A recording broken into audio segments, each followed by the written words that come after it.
Assunto também muito importante, que é a saúde e saúde dos filhos. O esporte é mais do que nunca importante na vida de todos. Vida sedentária não dá nem mais para crianças hoje em dia. Só que como fazer a escolha certa desse esporte? Você vai saber agora com o Dr. Lafayette Lage, que é ortopedista. Seja bem-vindo. Obrigado, Kátia. E eu acho que esse é um assunto importante, porque tem muita mãe desesperada. Porque quer colocar seu filho numa atividade física, mas não sabe nem qual a mais indicada, de acordo com a idade, né? Com certeza. Acho o esporte na infância tem que ter cuidados para o início. Né? E normalmente as mães buscam que o seu filho faça uma atividade física muito cedo já, né? 3, 5 anos. Na realidade, o exercício faz parte do desenvolvimento, né? Nós sabemos que o cérebro está completamente desenvolvido, 90% do cérebro está desenvolvido aos 6 anos de idade. Por que eu estou dizendo isso? Porque antes dos 6 anos de idade a gente não pode começar com atividades que requeiram coordenação. Tá? Coordenação como jogos coletivos, basquete, vôlei. Mas então nessa fase, até os 6 anos de idade, por exemplo, dos 2 aos 3 anos de idade, são brincadeiras lúdicas, brincar com água, rolar na grama. Aí já com 4 a 6 anos de idade, você começar com jogos já de esconder, de pega-pega, se esconder. Brincadeiras, mesmo, né? sempre lúdicos, né? Ludos vem daí. E a partir dos 7 anos, assim, você pode começar com esportes já mais coletivos. Mas é importante saber que é um problema que eu vejo muito, e eu vejo até no clube, né? Meu filho, eu tenho um filho de 13 anos, ele joga, eu evito ficar vendo ele jogar, assim, eu vejo de longe, mas ficam os pais na beira do campo lá, vai filho, vai não sei o quê. Isso é terrível para a criança. Isso causa uma pressão muito grande, Uma pressão né? muito grande, porque a criança, ela não tem esse espírito de vencer ainda. De competição, De né? competição. Aí você vai notar, tem crianças, por exemplo, que tem um espírito mais competitivo, ela pode ir para o esporte de competição. Enquanto outras, de repente, ali naquela idade dos 4 a 6 anos, é muito interessante, esqueci de falar de fazer dança, natação, assim, mas tudo lúdico. Para aprender a nadar. Esse espírito de competição, de ser um campeão, disso tudo, isso tem que vindo depois. A criança não sabe o que é vencer. Para ela, o importante é ela participar, estar jogando. Se divertir, Se né? divertir. E quem quer que vença são os pais. Os pais são um grande problema na iniciação ao esporte. Né? Você vê, teve até o Oscar uma vez, o grande jogador de basquete, o Oscar Monsanto aí, uma vez ele declarou que ele só vai sair das quadras o dia que ele parar, o dia que ele estiver jogando com o filho na quadra também. Quer dizer, o pai querer que o filho seja um jogador de basquete, que seja um campeão. Eu não sei, isso não é bom. Porque essa parte a gente pode ver, os estudos mostram, os grandes campeões olímpicos, tudo, eles começaram a atividade dele em geral aos 12, 13 anos de idade, mas a nível competitivo mesmo foi depois dos 15. E hoje em dia, cada dia mais cedo que a gente vai Cada dia mais cedo você querer formar um campeão, e essa história, né? Jogador de futebol, aí ganha muito dinheiro, então você, né? É uma minoria, então é uma ilusão. É uma ilusão.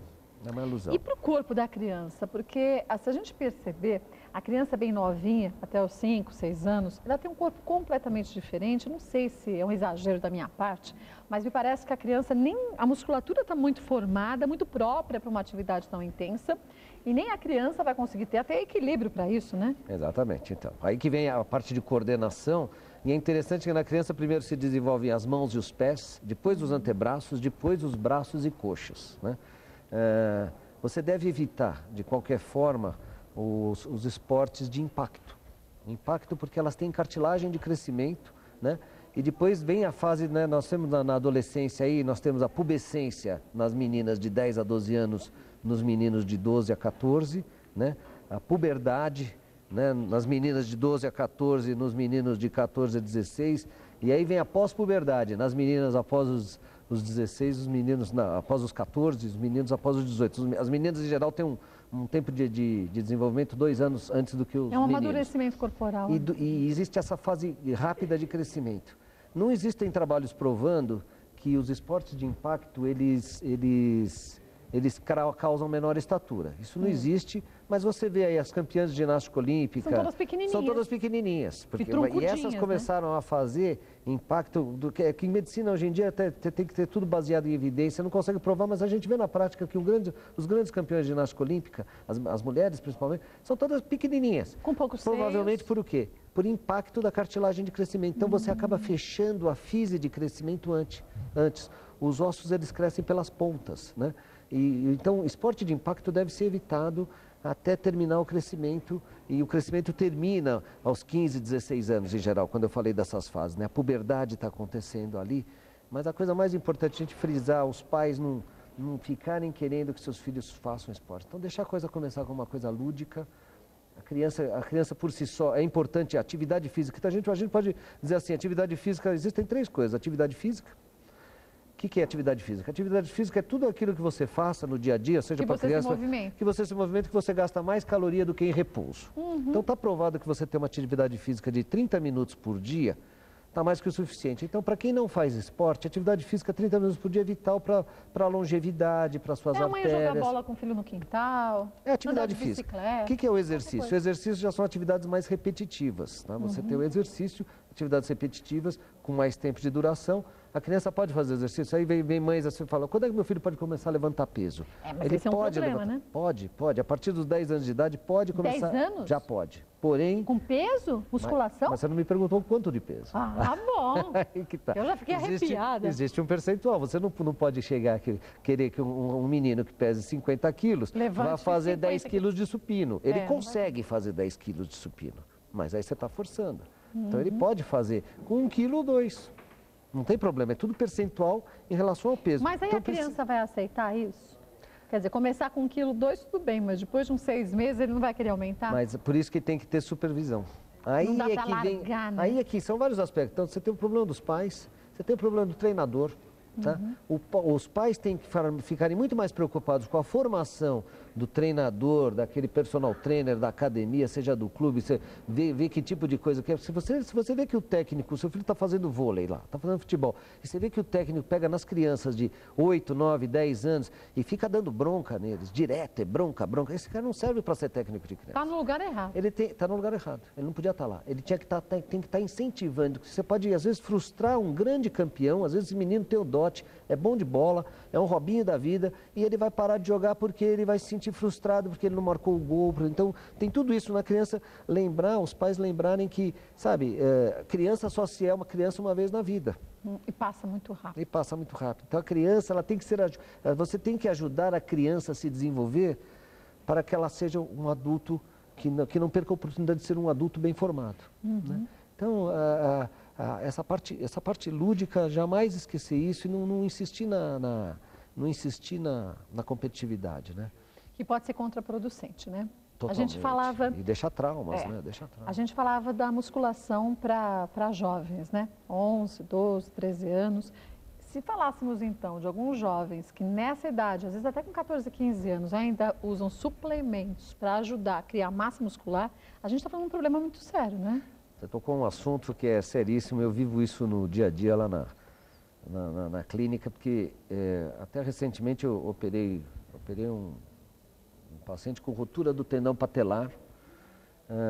Primeira coisa que eu perguntei, você tomou anabolizante? Não tomei anabolizante.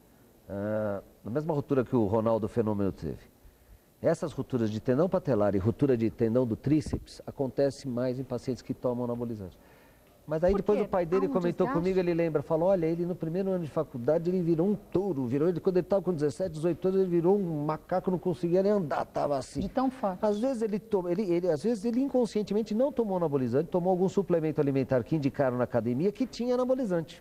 E que as pessoas não se dão conta disso, Não se dão conta. E aí, 6 anos depois, ele veio ter a ruptura do tendão. Uma ruptura do tendão patelar do joelho demora 6 a 8 meses para recuperar. É trabalhosíssimo, está atrapalhando ele agora na faculdade. Na realidade, ele é médico, inclusive. Está fazendo residência e está com o tendão rompido. E provavelmente vai perder o estágio da residência, porque ele tem que ficar 2, 3 meses de molho, com o joelho imobilizado. É uma cirurgia bastante delicada. Aquilo que aconteceu com o Ronaldo, por exemplo, de romper o tendão, quando ele foi para a Holanda, ele deve ter tomado anabolizante ali. E ele tinha umas doenças, a gente tem que falar disso, inclusive, de super treinamento, que dão doenças nas físias de crescimento. E recebia infiltração no tendão patelar, isso daí rompe o tendão. E foi justamente o que aconteceu. Foi o que aconteceu. Então, criança, como eu estava dizendo, tem crescimento, tem cartilagem de crescimento. Então, criança que faz muito esporte, elas começam a ter, é muito comum você ter dor no calcanhar, então se você vê aqui no calcanhar tem uma cartilagem de crescimento e aqui tem outra cartilagem de crescimento que dá Uma chama osteocondrite de Sever, a outra tem um nome que parece até um palavrão, osteocondrite de Osgood-Schlatter. Mas o que são essas osteocondrites? São fraturas por avulsão do tendão. Você tem o maior músculo do corpo, é o quadríceps. Quando você estica a perna, o quadríceps ele se insere, o tendão patelar se insere aqui na tíbia. Isso daí, movimentos repetitivos numa criança que está em crescimento, pode dar uma fraturinha. Então ela sente dor. Ela sente dor e muitas vezes é craque, a criança esconde a dor dos pais. É aquela tal dor do crescimento que as pessoas dizem? Não, a dor do crescimento é outra coisa. É, que depois eu até é legal a gente um quadro para a gente mostrar aqui. Legal. Mas essa dor das fraturas por avulsão, às vezes a criança tem lá um campeonato ou vai jogar contra o time, está no campeonato, ela esconde. Mas então os pais têm que ficar atentos a sinais, as crianças escondem, tem que ficar atentos aos sinais de lesão. O que é? A criança está mancando, acorda meio assim, mas fala, está doendo, filho? Não está doendo. Não. Mas peraí. Então vamos levar no médico, vamos dar uma olhada, porque o ortopedista a gente sabe onde dói. A gente examina, a gente aperta, pronto, o pessoal fala, nossa, mas você tem um dedinho que você vai lá. Não tem jeito, da jeito de enganar o médico fica mais difícil. Não dá né? certo. Então, ficar atento, porque às vezes a criança esconde porque ela quer jogar. Ela é competitiva e esconde a lesão. Já foi estimulada pelos pais muitas vezes, também, né? então. Então, agora... A dor do crescimento? A dor do crescimento. Bom, a gente tem uma foto? Não, ainda a dor do crescimento não. A foto é a seguinte. A dor do crescimento é uma patologia que existe, porém ela é super diagnosticada como tudo se deve ao crescimento. A gente tem que lembrar, que nós não somos iguais. Eu tenho uma orelha maior que a outra, o fígado é de um lado, o baço é do outro, nós não somos simétricos, né? Tem gente que tem como é que chama? Não, você pode ter uma perna maior do que a outra. Então a criança também tem nervo ciático. Então às vezes uma diferença de meio centímetro, 1 centímetro que a bacia fica inclinada, até de uma postura estica também? mais o nervo ciático de um lado e essa criança vai ter dor na canela, vai ter dor aqui. Não que seja uma dor no osso. É uma dor óssea. Não, é uma dor. Ela sente uma dor, mas na realidade é uma ciatalgia. A criança também tem nervo ciático. E ficam falando, não, é dor de crescimento, dor de crescimento. Isso eu aprendi com meu pai. Meu pai era ortopedista também. Eu aprendi inúmeras, perdi a conta de gente que a gente tira a dor usando uma calcanheira. Você vai examinar, vê que a bacia está torta. Pronto, coloca uma alturinha no sapato. Descarta uma escoliose, que seria legal a gente ter falado disso aqui, mas descarta uma escoliose, não tem uma escoliose, não tem nada, uma escoliose primária, põe uma calcanheira, está resolvido. A dor do crescimento some. Então agora, não é do crescimento. Não é do crescimento. O que se sabe, os trabalhos científicos mostram que a gente cresce mais durante a noite. Tá? Então, durante a noite, isso é provado, é muito interessante, os trabalhos aprovados em leitões, que eles fazem o segmento e veem os crescimentos. Durante a noite, no repouso que você cresce. Por isso que é importante dormir. Atividade física ajuda a crescer, mas descansar também. E o jovem tem dormido cada vez menos. E é justamente na hora, à noite, quando os pais estão com sono, que a criança, estou com dor, mas em geral vai lá, faz aquela massagenzinha. Eu recomendo até que uma vez uma mãe me criticou tremendamente, porque você pegar e deixa uma dipirona, né, que é amarga, é ruim, deixa lá um copinho de dipirona, fala, se tiver dor, toma essa dipirona, um pouquinho, né, deixa a coisa meio... Mas não pode chamar o papai, não pode chamar a mamãe. Uma vez eu falei isso, uma cliente falou, isso é um absurdo que você fala, você está dando um veneno para as crianças. Veneno? Não, a criança, no momento que ela só souber que ela tem que tomar aquele remédio meio amargo... Ela só vai tomar se tiver dor de fato. Se tiver dor de fato. Porque tem criança que é malandra também. Então... Tanto aquelas que não contam que sentem dores para poder jogar, como aquelas que também fingem ter dores para não fazerem o que não querem. Exatamente. Agora, exatamente, isso existe. Agora, é importante saber que criança não chora de dor à toa. Não chora de dor à toa. Então, mãe faz não chorar, não. Você está vindo ali com um problema que está vindo, presta atenção, começa a anotar, anota. É legal, às vezes eu pego os pais, trazem lá, olha, no dia tal ele chorou porque ele jogou basquete, aí o outro... Não... Então, traz um relatório desse. Teve febre, é importante às vezes a gente saber, porque às vezes pode ser artrite reativa. Às vezes a criança comeu um X-ameba, ela comeu lá uma porcaria na realidade é jardíase, uma doença, uma verminose no intestino, pode dar uma artrite reativa. Então você pode ter uma dor articular secundária a uma verminose. Aí você dá um vermífugo e sara a articulação. Isso chama-se artrite reativa. Então, é uma das causas de dor, enfim. E quando a gente vai ao ortopedista, eu acho que os você vai concordar comigo. A gente não fala que comeu um sanduíche, que ficou mal, mas que tem, não sei, tem não que é investigar. verdade? Na medicina a gente tem toda uma história, É se verdade. tira antes de ir direto para a articulação, existe um interrogatório sobre os diversos aparelhos, e aí você vai perguntar sobre as fezes, hábito alimentar, tem dor de barriga? Tem, opa, você começa a suspeitar umas atento, dores, né? a ficar atento. Bom, doutor Lafayette vai ter que voltar muitas vezes aqui, porque esse é um assunto tão complexo. Eu queria mostrar. Tem a foto? Tem Então, a deixa eu ver foto. qual Vamos, que é. eu queria, Vamos ver antes de- qual é. Que isso é uma coisa muito importante. Qual delas que é para os meninos colocarem? Eu falo demais, né, Cátia? Não, fala não, eu também Meu falo Deus do bastante, céu. isso é ótimo. Essa, Isso aqui é um pôster que eu já está até meio amarelado, mas é importante quando a criança nasce, você observar o pezinho da criança, tá vendo ali? Ali é um pé, o da um pé esquerda, ó. normal É. e ali é um pé meio tortinho. A pontinha dele é bem viradinha para A dentro. gente chama isso de pé metatarso adulto. Isso daqui, se diagnosticado já ao nascimento, isso aqui a gente corrige com gesso, faz uns gessinhos e desentorta o Com ele pé, esse pé recém-nascido. vai ficar igual com ele recém-nascido. Então quem tem aí filho recém-nascido, dá uma olhadinha, não custa nada, isso chama-se Olhar o pé pezinho. metatarso adulto, porque às vezes passa batido. Normalmente os neonatologistas, que são pediatras especialistas em recém-nascidos, sabem fazer o diagnóstico, mas pode passar batido. E se o seu filho tem um pezinho mais tortinho que o outro, leva no É bom levar ortopedista pra que tem ver. correção, porque depois de 2 anos de idade só cirurgia para E as corrigir. perninhas também, né? Então, aí as Tortinhas. perninhas que entra um problema sério. Ó. Esses 2 quadros são seríssimos aqui. Isso aqui é uma patologia chamada lá, torção interna da tíbia. Olha lá que esse menino tem os pezinhos Bem pra torcidos para dentro. Então, como é que você examina isso? Põe ele deitado de bruços, olha o pezinho tem que estar virado para fora. Se ele estiver virado para dentro, naturalmente solto, ele tem uma torção interna da tíbia. Isso tem correção nessa idade aqui, ó. Aos 2 anos. A gente usa aparelhinhos para forçar a rotação externa e tem que corrigir a postura. Tem muita criança, eu vou até fazer um negócio aqui, é proibido, mas eu fico louco de ver. A criança pega e senta desse jeito. Eu sinto assim até hoje. Até hoje? Assim, ó. Ai, meu Deus do céu. Pois é. Você deve ter. Ai, até caiu o microfone. Até caiu o microfone. Eu acho confortável sentar desse jeito. Você sabia? acha? É totalmente errado, cara. É, sei Totalmente. Sabe por quê? Porque dá isso aqui, ó. disso. Entorta tudo. E dá problema na patela. O que é patela? A patela é esse ossinho aqui, ó. Ah, eu tenho dor aqui mesmo, sabia? Não diga.